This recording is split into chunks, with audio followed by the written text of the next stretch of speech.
사도 바울은 오늘 본문에서 복음의 본질에 대해서 이야기하고 있습니다. 먼저 2절에서 바울은 아주 강한 어조로 빌립보 성도들이 조심해야 할 세 부류의 사람들에 대해서 언급하고 있습니다. 그러고 나서 그와 대비되는 그러면 우리라는 부류에 속한 사람들은 어떤 사람인지에 대해서 이렇게 설명하고 있습니다. 우리 3절을 다시 한번 읽겠습니다. 3절입니다. 시작. 하나님의 성령으로 봉사하며 그리스도 예수로 자랑하고 육체를 신뢰하지 아니하는 우리가 곧 할례파라. 우리말 성경은 이런 사람, 하나님의 성령으로 봉사하고 그리스도 예수를 자랑하고 육체를 신뢰하지 아니하는 사람들, 사도 바울을 속한 우리들을 바로 참 할례를 받은 사람이다 라고 기록하고 있습니다. 즉 바울은 지금 진짜 할례, 이것이 문제라는 것입니다. 결국 무엇을 자랑할 것인가, 예수를 자랑할 것인가, 아니면 육체를 자랑할 것인가 라는 문제인 것입니다. 바울이 로마서에서도 일관성 있게 주장하고 있는 복음이 무엇입니까? 그것은 우리가 너무나 잘 알고 있듯이 오직 믿음, 오직 은혜로입니다. 바울이 이것을 주장하는 이유는 당시 교회 안에 존재하는 유대교적인 신앙, 즉 율법주의자들의 구원론이 있었기 때문입니다. 그들은 구원을 위해서는 예수만으로는 충분하지 않다라는 것입니다. 그 외에 예수 외에 다른 무언가가 필요하다라는 것입니다. 그래서 그들이 주장하는 것은 율법에 기록된 조항들을 지키고 거룩한 의례들을 행하고 자신들의 의를 쌓는 것이었습니다. 구원을 위해서, 내가 받을 은혜를 위해서 내가 무언가가 기여할 것이 있는 그 나의 공로, 자신들의 공로를 갖는 것입니다. 그것이 바로 대표적으로 오늘 본문에 나오는 할례로 표현되는 것입니다. 그러나 바울이 말하고 있고 또 우리가 믿고 있는 구원은 어떤 것입니까? 하나님 앞에서 어떤 형태로든지 어떤 모양이든지 내가 스스로 행하는 나의 모든 공로는 필요 없는 것, 그것이 구원 아니겠습니까? 이것이 우리의 기본적인 신앙의 고백입니다. 그리스도께서 우리 가운데 행하신 그 구속의 사건을 위해서 우리가 그분의 사역에, 그분의 일에 무엇인가 공로할 수 있는, 기여할 수 있는 그 어떤 것도 없다라는 것입니다.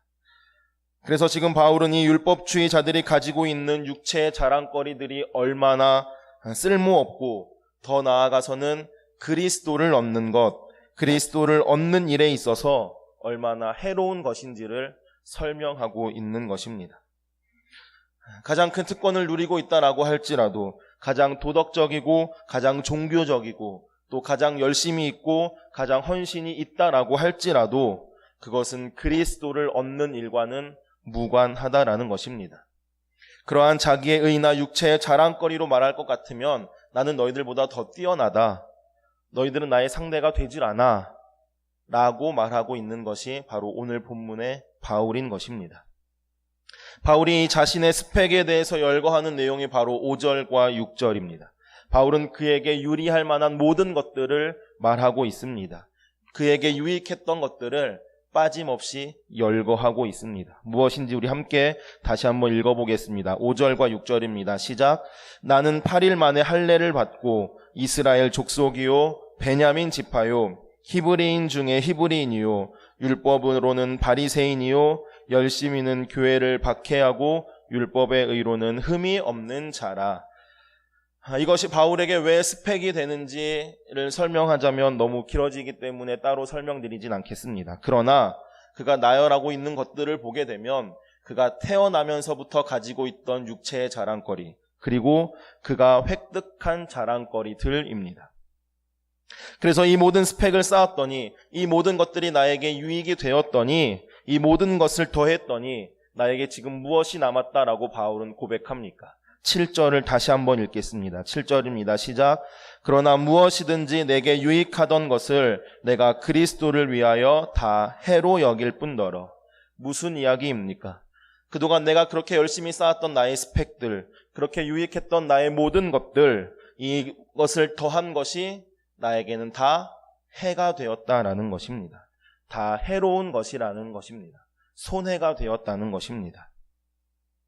일찍이 그 누구도 바울처럼 자기의 의를 얻으려고 애쓴 사람은 없었습니다.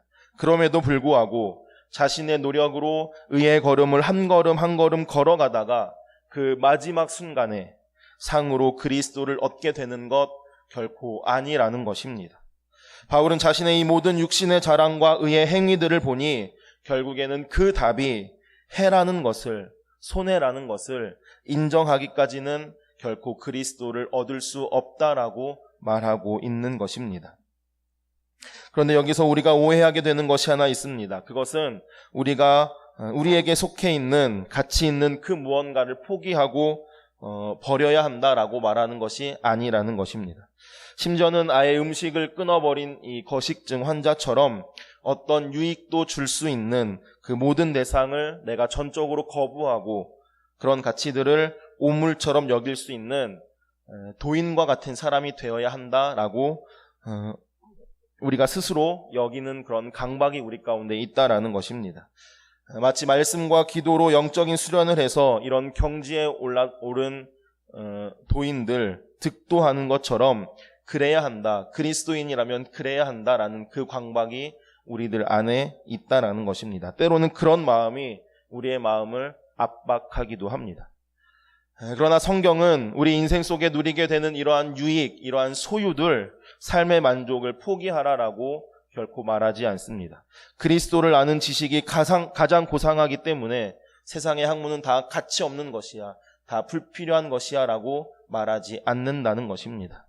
모든 것을 버리고 무소유로 주님을 따라가야 한다라는 것도 아닙니다.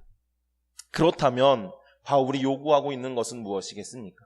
우리에게 요구하고 있는 것은 무엇이겠습니까? 사도 바울이 추구하는 결과가 무엇이기에 나에게 아무리 좋은 것, 내가 그것을 가져도 그 모든 것이 나에게는 해가 된다라고 말할 수 있는 것일까요? 아무리 가져도 그것이 왜 인생의 해가 되냐는 것입니다. 지금 바울 그가 말하려는 결론, 그 결과는 8절에서 말하려는 바와 같이 그리스도를 얻는 것입니다.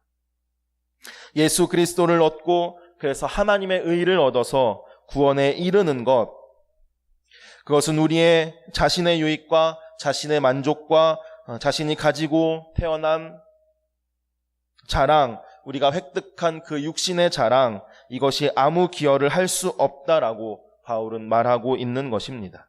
그런데 율법주의자들은 하나님의 의, 예수 그리스도를 얻는 그 일에 나의 공로, 나의 책임, 내가 행한 선한 의지, 나의 소유, 나의 탁월함, 종교적인 행위, 종교적인 열심이 필요하다라고 계산하고 있었던 것입니다. 그것이 하늘에 쌓이고 있다라고 율법주의자들은 믿고 있었습니다. 그러니 바울이 얼마나 답답했겠습니까? 그래서 내가 가진 것으로 말하자면 내가 너희보다는 한 수이지만 그 모든 것 다 쓸모없다라고 바울은 말하고 있습니다. 그저 쓸모없는 것을 넘어서서 그리스도를 얻는 일에 있어서 내가 가지고 있는 것, 나의 자랑거리, 내가 행한 것을 주장한다면 그것은 오히려 해로운 일이 된다라는 것입니다. 그렇다면 바울이 이 모든 것을 해로 여기고 그리스도를 얻기 위해 그가 가진 유일한 것이 있었습니다. 그것이 무엇이겠습니까? 우리 9절을 함께 읽겠습니다. 9절입니다. 시작.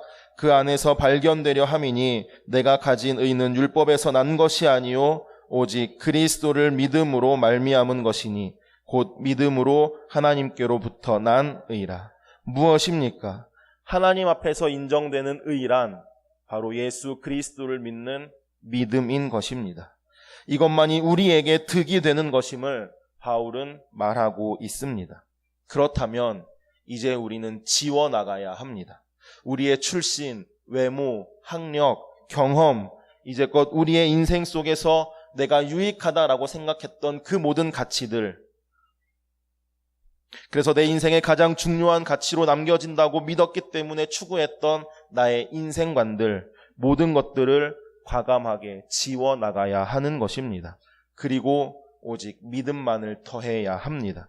그리스도를 믿는 믿음, 그래서 그분을 믿는 믿음으로 오늘을 살아가는 믿음, 그분을 믿기 때문에 사랑했기 때문에 내 미래를 선택할 수 있었던 그 믿음, 그 믿음이 우리 안에 남게 해야 하는 것입니다. 이것만이 마지막 날 하나님 앞에서 우리에게 남겨지는 것입니다. 바울은 이 인식이 분명했습니다. 그렇기 때문에 모든 것을 배설물로 여길 수 있었습니다.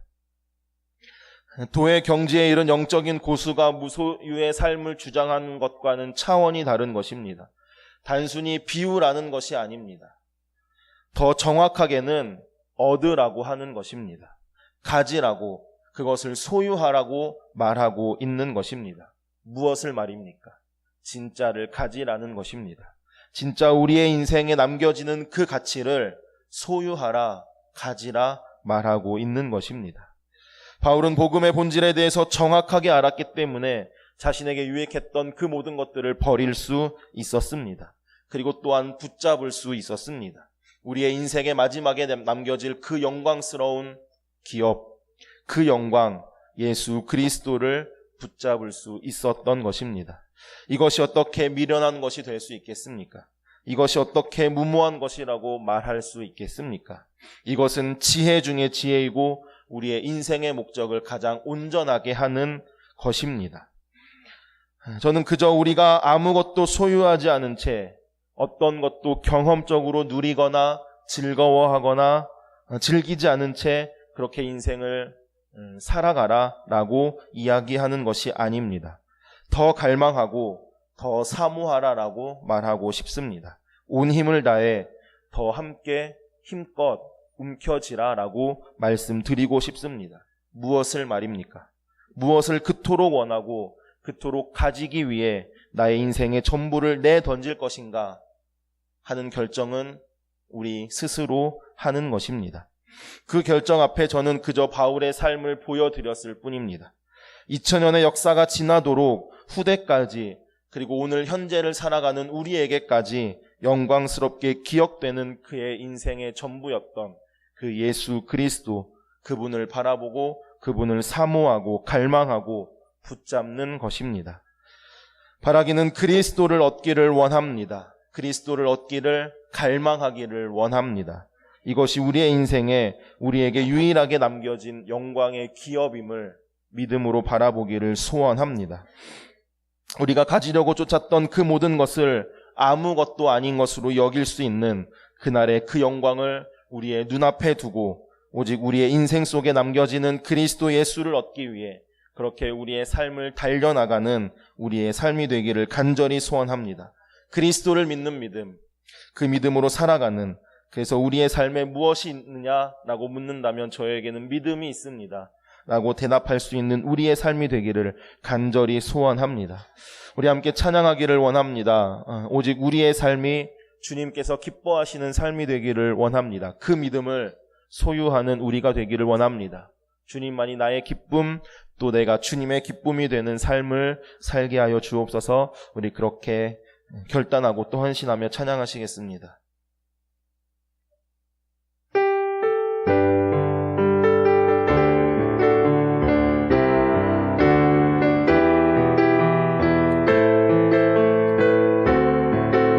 나 주님의 기쁨 되기 원합니다. 나 주님의 기쁨 되기 원하네. 내 마음을 새롭게 하소서. 새 부대가 되게 하여 주사. 주님의 빛 비추게 하소서. 내가 원하는 한 가지 주님의 기쁨이 되는 것. 내가 원하는 한 가지 주님의 기쁨이 되는 것. 내가 원하는 한 가지, 내가 오직 주의 기쁨 되는 것입니다. 한 가지 주님의 기쁨이 되는 것. 내가 원하는 한 가지, 내가 원하는 한 가지 주님의 기쁨이 내가 원하는 한 가지 내가 원하는 한 가지 주님의 기쁨이 되는 것 내가 원하는 한 가지 주님의 기쁨이 우리 함께 합심해서 기도하시기를 원합니다. 기도하실 때 주님 제가 주님을 갈망합니다. 주님을 얻기를 원합니다. 내가 가진 모든 것 그것보다도 오직 주님을 향한 믿음을 그 믿음을 소유하는 저희들의 삶이 되게 하여 주옵소서. 예수님 한 분만으로 만족하고 행복한 삶이 되게 하여 주옵소서. 주님의 기쁨이 되는 삶이 되게 하여 주옵소서. 우리 다 함께 합심하여서 기도하십니다. 하나님 바라기는 더욱더 주님을 사모합니다. 주님을 갈망합니다. 우리의 삶에 오직 하나가 남는다면 그것이 주님만이 남기를 소원합니다. 주님을 얻기를 원합니다. 내가 가진 모든 것 그것보다도 오직 주님을 향한 믿음을 그 믿음을 소유하게 하여 주시옵소서. 하나님 나의 모든 것은 오직 배설물로 여기고 주님만을 향한 그 믿음만이 남는 삶을 살아가는 저희들이 되기를 간절히 소원합니다. 예수님 한 분만으로 만족하고 행복한 삶이 되게 하여 주옵소서. 예수님의 기쁨이 되는 삶이 되게 하여 주옵소서. 주님의 기쁨이 되는 삶이 되게 하시며 또한 나로 인해 주님께서 기뻐하시는 삶이 되도록 주여 그렇게 우리를 사용하여 주옵소서. 하나님 우리 가운데 무엇이 있냐면 부르신다면 오직 주를 향한 믿음이 나에게 있습니다. 그것 하나밖에 없습니다. 그렇게 고백하며 나아가는 우리의 삶이 되도록 주여 하나님 인도하여 주시옵소서. 그렇게 살아가기를 소원하고 헌신하고 간단한 우리의 심령 가운데 주의 은혜를 채워 주시옵소서. 우리 한 번 더 기도하시겠습니다. 한 번 더 기도하실 때 캄보디아 비전 트립을 위해 기도합니다. 그때를 향한 주님의 마음을 알게 하여 주옵소서. 또한 우리 교회를 향한 주님의 마음을 알게 하여 주옵소서. 일정마다 하나님께서 함께하여 주시고 비전 트립을 통해 몸된 교회의 선교의 지경이 날로 확장되는 은혜가 있도록 인도하여 주옵소서. 우리 비전 트립을 향하여 중보하며 다같이 기도하시겠습니다. 하나님 이 시간 기도하기는 중보하며 기도하기는 캄보디아 비전 트립을 위해서 기도합니다. 그 땅을 향한 주님의 마음을 우리가 품기를 소원합니다. 또한 우리 교회를 향한 예수 그리스도의 마음을 알기를 원합니다. 하나님 그래서 그 마음을 알아 선교의 사명을 감당하는 교회 되어지도록 인도하여 주옵소서. 하나님 비전 트립을 통해 선교의 지경이 날로 확장되는 은혜가 있도록 인도하여 주시옵소서. 그 사명을 감당하는 교회 되게 하여 주시옵소서.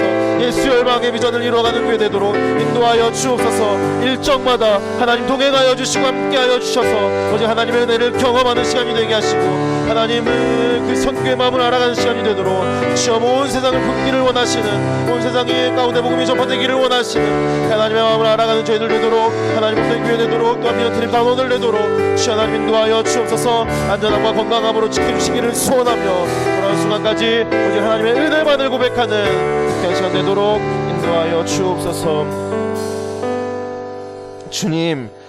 주님을 사모하고 갈망합니다. 우리의 삶이 오직 주님을 얻기를 주님을 붙잡기를 원하고 갈망하는 삶이 되게 하여 주옵소서. 그러기 위해 우리가 가진 모든 것보다 오직 하나님을 향한 믿음만 남는 삶이 되기를 원합니다. 그러한 삶을 살아가는 우리의 심령 가운데 우리의 삶 가운데 주님 날마다 동행하시고 은혜로 함께하여 주옵소서. 캄보디아 비전 트립 중에 있습니다. 모든 일정에 하나님께서 함께하여 주시고 비전 트립을 통해 선교의 지경이 날로 확장되는 교회가 되도록 인도하여 주옵소서. 예수님의 이름으로 기도합니다. 아멘.